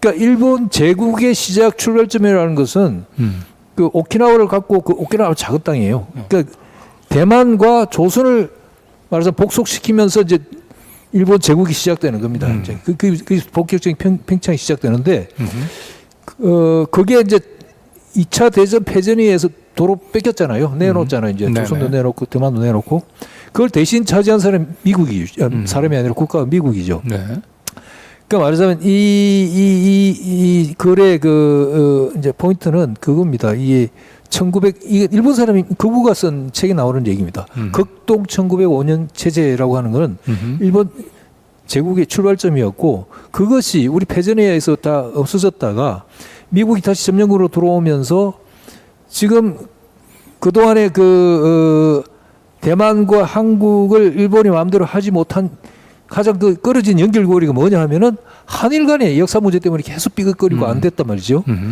그 한미 동맹이 되고, 근데 미일 동맹은 돼도 한일 동맹은 안 되지 않습니까? 네. 그러니까 삼각 동맹이면 한미일 삼각 동맹이 돼야 되는데 동맹을 붙일 수 없는 이유가 한일이 끊어져 있기 때문이에요.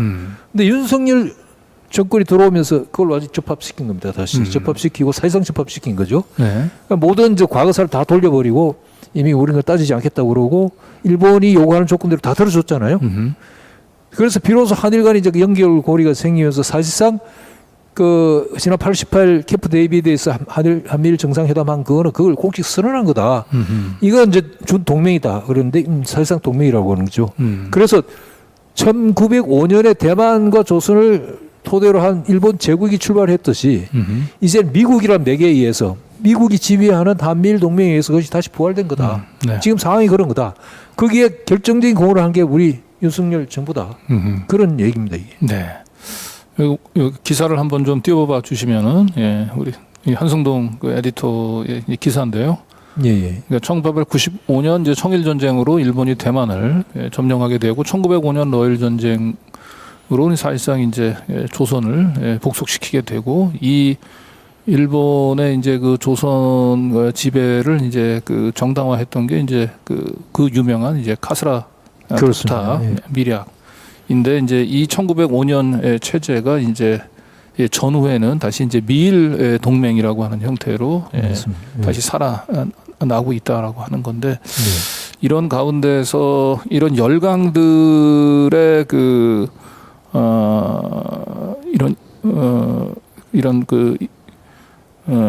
각 축장으로 한반도가 지금 이렇게 네, 좀 그렇습니다. 변해가는. 저기서 지금 표기가 안 된 게 샌프란시스코 강화 조약이라는 게 있는데요. 네. 우리나라 전쟁이 한창일 때 미국과 일본이 전쟁 당사국이 공식적으로 전쟁을 끝내고 이제 전후 체제로 출발한 게 샌프란시스코에서 강화 조약을 맺고 그다음에 그때 미일 안보 조약을 맺은 거예요. 동시에. 네, 네. 그렇게 해서 일종의 이제 2차 대전 이후에 동아시아에 이제 그 안보 질서가 만들어졌는데 네. 그때부터 이제 이거하고 그거하고 똑같은 거예요. 그게 샌프란시스코 강화 조약이 기본적인 그 미국의 안보 질서였는데 그게 아까 좀 말씀드린 대로 완성이 되지 못한 게 바로 한일 간의 고리가 안 만들어진 거죠. 그래서 캠프 데이비드 협정이 체결되고 나서 미국에서는 이런 얘기가 나왔어요. 그 미국 안보 역사의 70년 역사의 비월이 풀렸다. 아하. 그 이제 한일 간을 묶었다는 거죠. 네. 그런 체제로 들어갔는데 이게 문제는 이 캠프 데이비드 체제라고 해도 좋고 샌프란시스코 체제 2.0이라고 해도 좋은데 이 체제가 결국은 미국의 동아시아 정책의 핵심은 일본이라는 겁니다. 그러니까 일본을 그러니까 어떻게 보면 일본을 미국이 완전히 차지하기 위해서 한반도를 분단시켜가지고 남북으로 나누어서 절반을 소련한테 당시에는 줬고 그다음에 그 이후에도 한반도 남쪽인 한국은 일본을 지키는 전초기지로서 역할을 계속 맡겼고 그쪽에 이제 그냥 두면 망하니까 이제 N 경제권을 편입시켜가지고 자본도 주고 이제 1965년 한일 협정 맺어가지고 이제 무슨 그 지원금이라 해서 주고 그러면서도 일본은 한 번도 우리가 식민 지배했거나 침략한 거는 잘못한 게 없다라고 지금 계속 주장하고 있잖아요. 네. 그건 합법이었고 국제법적으로. 그래서 이토 히로부미 어제가 10월 26일인데 이토 히로부미가 1909년이죠. 10월 26일 이토 히로부미를 쏘아적였는데 그날이 10월 26일입니다. 아 그날도 10월 26일이군요. 그렇죠. 예. 11.6이에요. 근데 그거를 일본 정부는 지금 공식적으로 아직도 안중근 의사를 테러리스트라고 불러요. 왜냐면 비밀리에 부르는 게 아니고 공개 석상에서 테러리스트다. 네.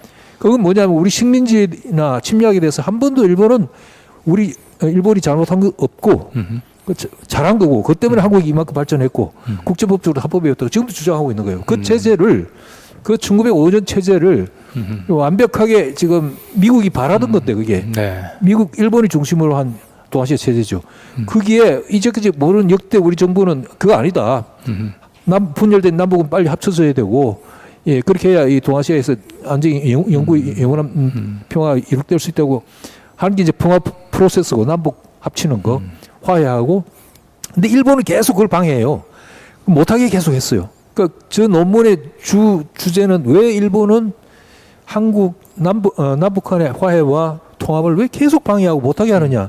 그건 일본이 살기 위해서요. 일본이 잘 살기 위해서. 근데 미국은 일방적으로 그런 일본을 지지하고 있거든요. 네. 지금 그 체제가 1905년 체제인데 그게 엉뚱하게도 우리 지금 윤석열 정부가 그게 옳다라고 지금 같은 배를 탄 거예요. 그쪽에. 네. 네.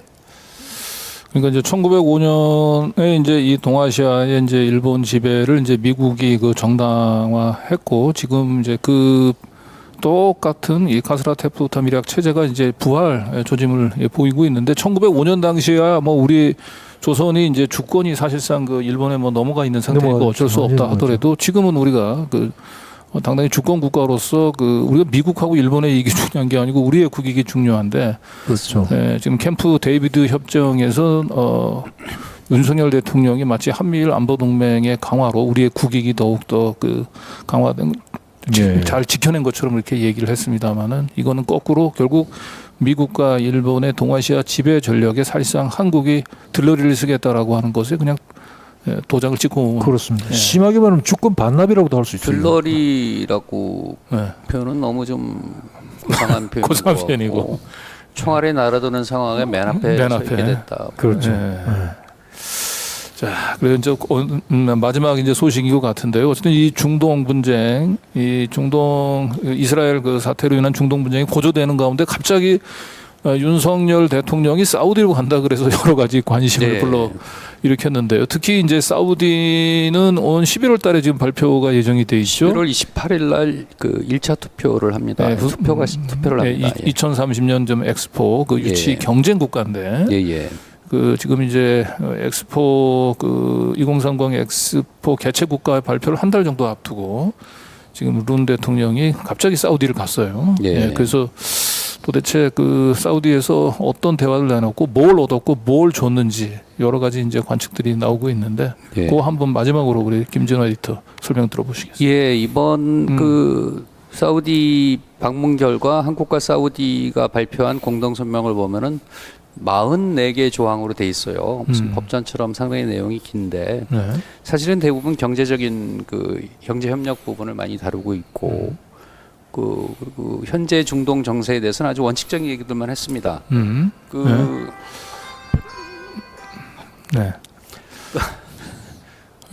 사우디에서 전화가 온 것 같아요. 아이고 제가 실수를 했습니다. 그런데 이제 저는 이 그 사우디 방문을 대통령이 가시는 걸 보면서 궁금했던 대목은 바로 부산 엑스포와 이제 이번 방문의 관련성이었거든요. 그러니까 뭐 독자분들도 많이 궁금해하실 거라고 생각을 합니다. 그런데 요 구조를 약간만 설명을 드리면은 작년 11월달에 모하메드 빈 살만 뭐 쉽게 우리 MBS라 그러죠. MBS 사우디 왕세자 겸 총리가 한국을 방문했을 때 그때부터 이제 우리가 화제가 됐던 것인데 이 빈 살만 왕세자가 추진하고 있는 국가적인 명언을 걸고 추진하고 있는 사업이 하나 있습니다. 그게 바로 비전 2030이라는 그 프로그램이에요. 거대한 프로젝트인데 사우디가 더 이상 원유가 없더라도 홍해변에 아름다운 관광지 시설을 만들고 그 살기 좋은 도시도 대형 도시 또 경기도 2배 정도 되는 크기인데요. 그런 도시도 만들고 홍해 주변에 섬 70개도 개발을 하고 이런 그 청사진이 담겨 있습니다. 그 안에 수십 개의 사업이 있는데 그 중에 가장 큰 사업이 네옴시티라고 홍해변에 조성하는 어디 그 지자체만한 엄청 큰 도시의 규모의 첨단 도시 건설. 이 도시 건설에 들어가는 예산이 5천억 달러예요. 5천억 달러. 677조죠. 우리 돈으로. 그리고 또 하나의 큰 사업이 그 리야드 엑스포 2030입니다. 세계 엑스포를 2030 엑스포를 리야드에서 개최하겠다. 그래서 리야드를 단순히 사우디의 수도가 아니라 이제 국제적인 도시로 이제 발돋움하겠다 이런 야심찬 계획이 있는 건데 우리는 그 네옴시티라는 그 거기서 최대한 그 우리 건설사들이 공사를 수주하고 싶고 한편으로는 또 부산 엑스포도 유치하고 싶고 이런 거 아닙니까? 근데 사우디는 그 어르고 달랠 수 있는 어떤 무기를 칼을 손에 쥐고 있어요. 617조 5천억 달러라는 공사 수주를 미끼로 다른 나라의 지지를 쏘을 수도 있고 당장 경제국인 한국도 거기 올인하는 모양새 아닙니까? 그리고 동시에 그거를 완성시키는 국제적으로 인증을 받고 싶어하는 게 이제 리야드에서 엑스포를 하겠다는 건데 둘 간의 관계가 어떻게 될 것인가. 그 작년에도 그 항상 그 재밌었던 게 우리 국토부에서는 그 내엄 시대 최대한 그 공사 수주를 하겠다. 그래서 그 네. 네. 사우디에서 계속 지금 예, 긴박한 소식을 전해오고 있는 것 같습니다. 네, 아이고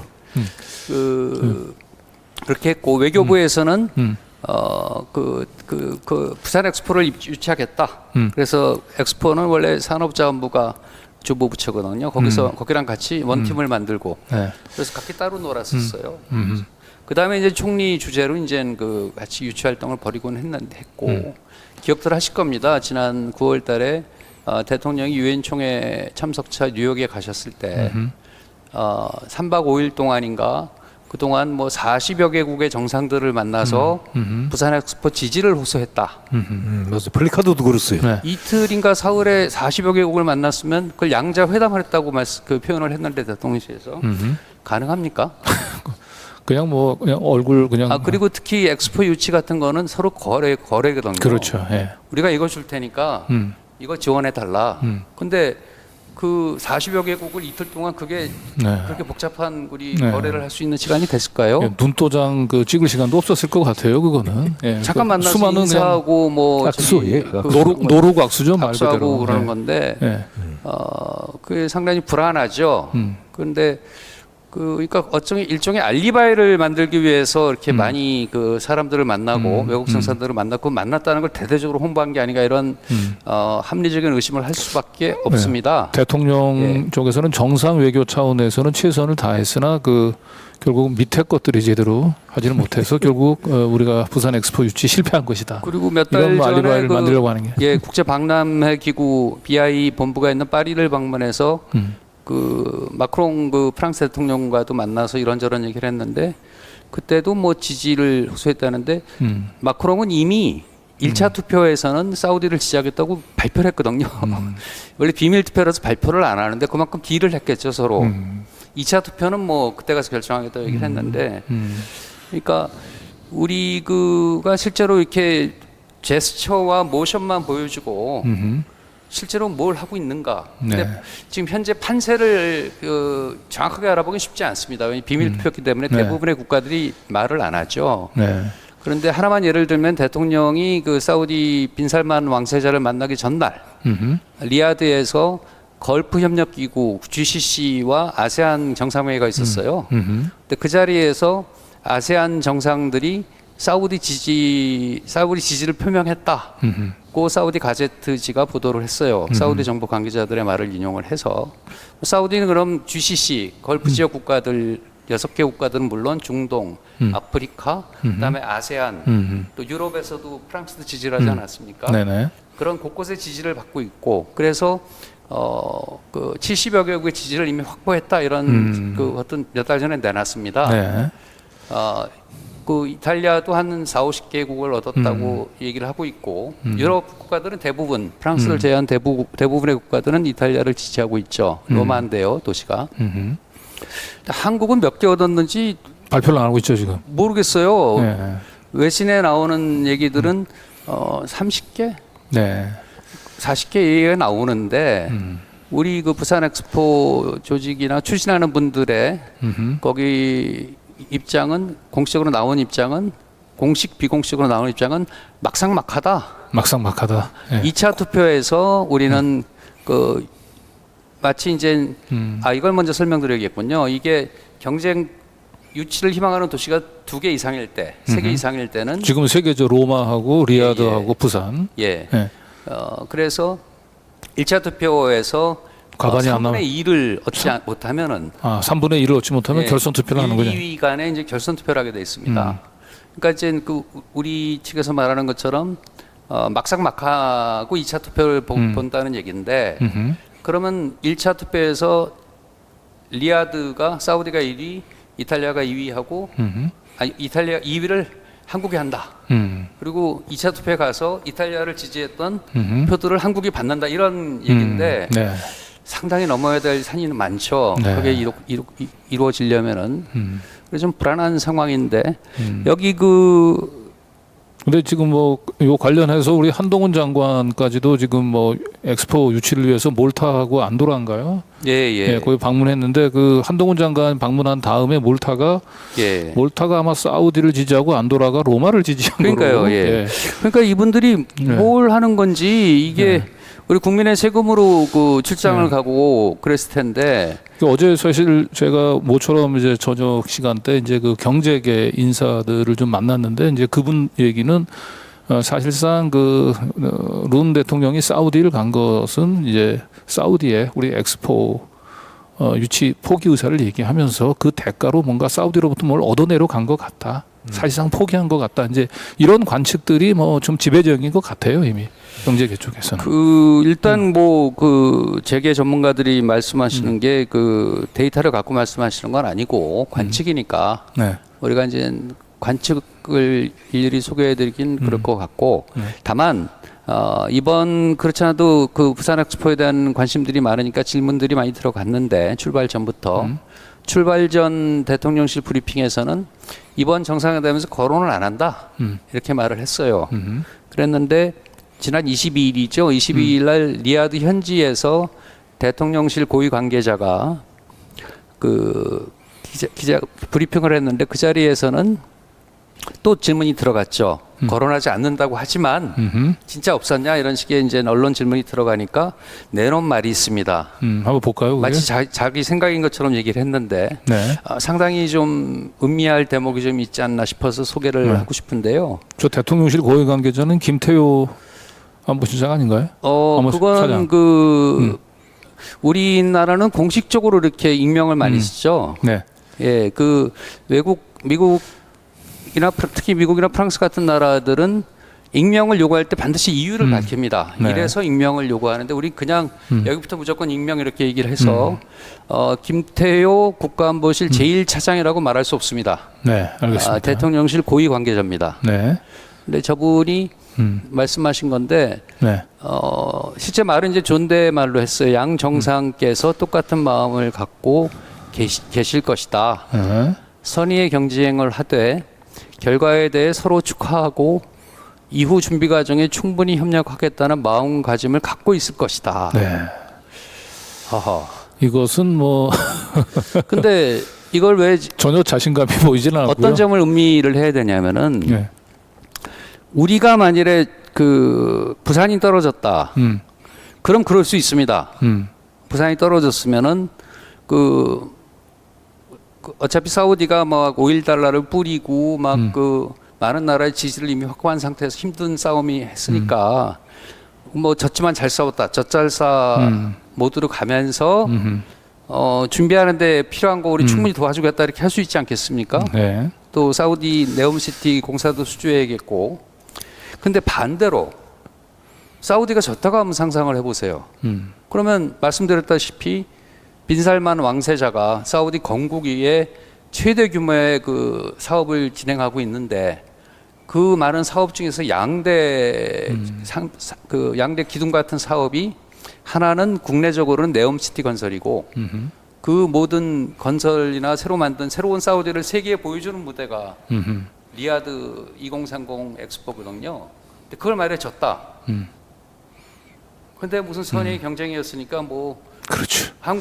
부산이 엑스포 하는데 필요한 거 있으면 우리가 도와주겠다 이렇게 할까요? 그렇죠.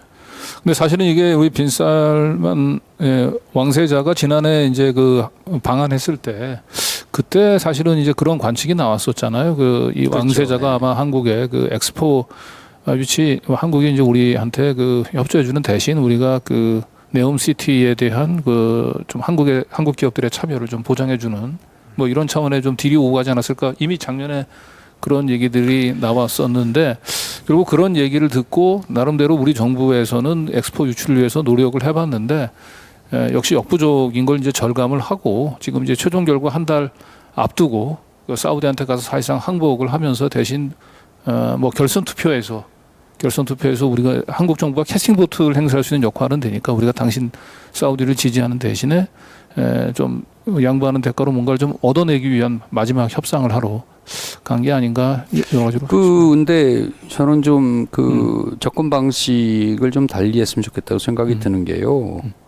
우리가 그 뭐 이러지 않을까 저러지 않을까 해서 그거를 그 독자와 시청자들한테 전하는 건 좀 약간 그 정도가 아닌 것 같고요. 네.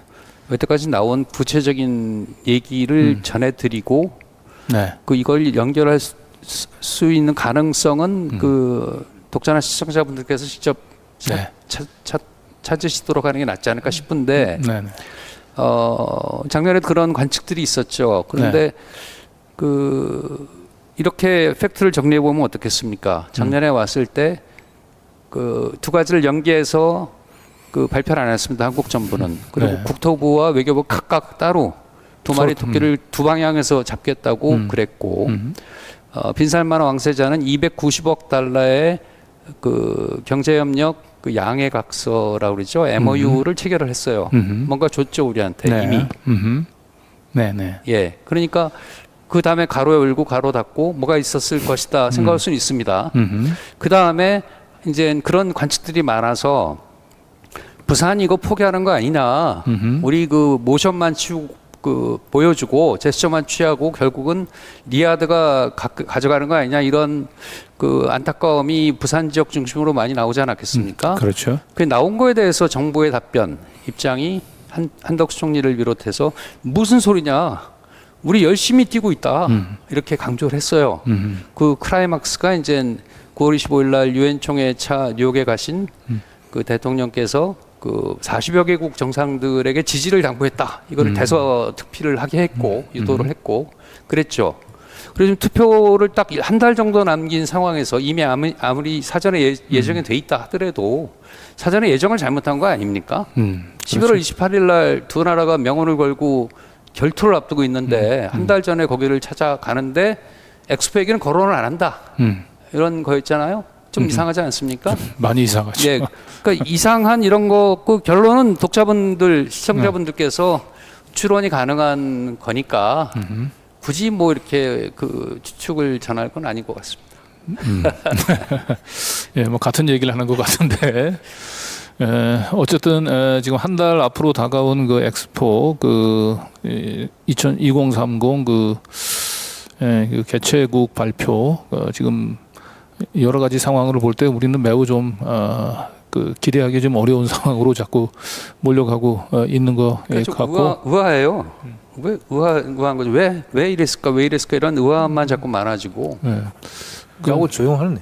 네. 좀 시끌벅적할 때도 됐는데 너무 조용해서 너무 조용하죠. 예. 예. 그리고 지난번에 또 그 파리에서 또 그 프레젠테이션 할 때는 또 룬 대통령이 또 완전히 그 외교적인 결례를 범하면서 그 15분인가요? 15분 가까이 그 프레젠테이션 시간을 어겨가지고 지각하는 바람에 상당히 그 진행하는데도 여러 가지 무리수를 일으켰고, 뭐 지금 이번에 사우디 방문에서도 지금 방금 얘기했던 대로 가장 큰 우리 국민들의 관심사는 그 엑스포와 관련해서 사우디 정부에 우리 룬 대통령이 어떤 메시지를 전달했을까라고 하는 것이었는데 이 정상회 되면서 엑스포 얘기가 나오지 않을 것이다라고 하는 얘기는 사실상 그만큼 자신이 없음을 좀 보여주고 있는 게 아닌가 싶습니다. 물론 부산 지역에 있는 또 우리 온 국민들은 2030 엑스포 유치가 성공하길 바라긴 하지만 참 안타깝게도 이런 중요한 시국에 우리는 가장 무능한 지도자들 만나서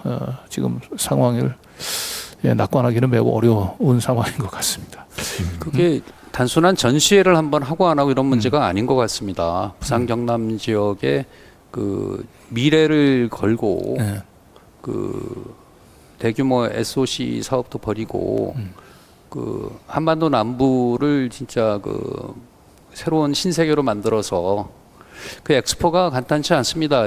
전시 기간이 6개월인데 우리가 예측하는 그 관람객 수가 5천만 명이거든요. 상하이는 7천만 명이 넘었습니다.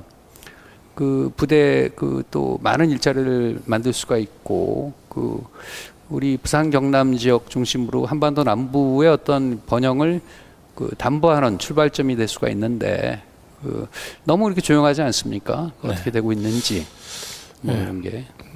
그리고 최근에 또 이게 경제계 또 위에 있는 이제 인사들 얘기를 들어보면은 이제 룬 정부 출범하고 난 뒤에 가장 큰 문제점들이 뭐냐면 하여튼 10년, 20년 국가적인 장기 비전 전략들이 지금 전혀 보이지 않는다라고 하는 거예요. 그리고 또 일부 또 이 국책연구원들 같은 경우는 심지어는 한 2년 정도 짜리 이제 과제들 제출하면 되게 예산을 집행하는 기재부나 이런 쪽에서 핀잔을 받는다는 거죠.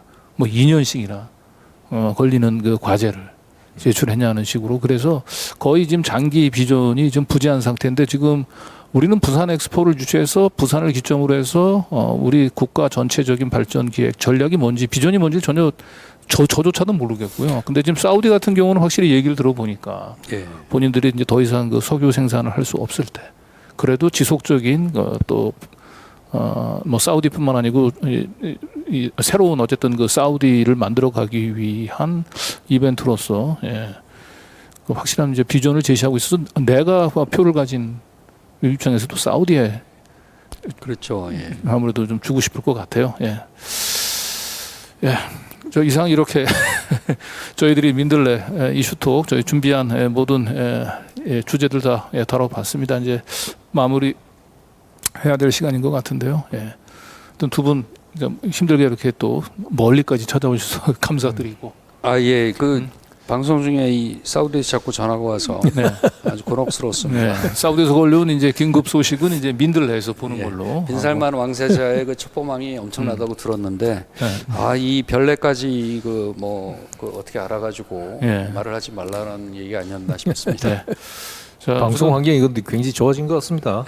이거 보니까. 네, 방송 환경은 이제 여기 주변 환경들은 많이 좋아지긴 했는데, 저희 어쨌든 새로운 출발을 한 뉴탐사 이제 2주 됐고요. 이제 11월 10일 날 우리 민들레는 또 이제 창간 1주년을 맞아서 또 기념식 또 갖습니다. 우리 민들레와 뉴탐사가 또 새롭게 이제 협업을 하는 시기로 접어들고 있는데요.